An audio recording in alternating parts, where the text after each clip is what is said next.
ఒక్క నిమిషం మళ్ళీ. బాగున్నారమ్మా కళ్యాణమ్మ తల్లి? బాగున్నారు తల్లి హరమ్మ హరికుమారమ్మ తల్లి బాగున్నారమ్మా? యా సారీ మళ్ళీ ప్లీజ్ గో. నమస్తే జగనన్న. నమస్తే తల్లి. నా పేరు హైమావతి అన్న. విశాఖపట్నం చంద్రంపాలెం 7వ వార్డు చెప్తున్నానన్న. నేను 12 సంవత్సరాలుగా కూడా విశాఖపట్నంలో అద్భుతంగానే ఉంటున్నానన్న.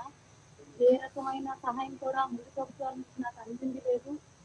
అదేవిధంగా అబ్దుల్లాలో చాలా ఇబ్బంది పడుతూ వచ్చానన్న. ఒక సాయంత్రం అయ్యేసరికి 8 లైట్లు ఆపేయాలి, 2 బిల్లు నీళ్ళు ఎక్స్ట్రా పట్టుకోవాలన్నా సరే చాలా ప్రాబ్లమ్స్ ఫేస్ చేశానన్న. ముందున్న ప్రభుత్వాలు చుట్టూ ఇల్లు కోసం తిరిగి వస్తాయన్న. అలాంటి సమయంలో మీరు పాదయాత్రలో ఇచ్చిన మాట ప్రకారం నవరత్నాలు అందరికీ ఇల్లు అనే దీని ద్వారా మాకు వాలంటీర్లు సచివాలయాల ద్వారా వచ్చి అప్లై చేసుకోండి అని చెప్పడం జరిగిందన్న. వాలంటీర్ల సహాయంతో సచివాలయాలకు వెళ్ళి అప్లై చేసుకున్న వెంటనే మాకు స్థలం అనేది మంజూరు చేయడం జరిగిందన్న. అనంతపురం మండలం తంగుడుగిల్లో నాకు 48 గజాల స్థలం అనేది ఇచ్చారన్న. స్థలంతో పాటు వెంటనే కొద్ది రోజుల్లోనే మాకు పట్టా కూడా చేయించడం జరిగిందన్న. నిజంగా నమ్మలేకపోయాం. ఏ ప్రభుత్వం కూడా ఇంత తొందరగా ఇంత వేగంగా చేయడం అనేది మాత్రం జరగని పని. ఒకసారి మన ప్రభుత్వంలో మాత్రం మీ హయాంలోనే జరుగుతుందన్న. అందుకు చాలా చాలా ధన్యవాదాలన్నా.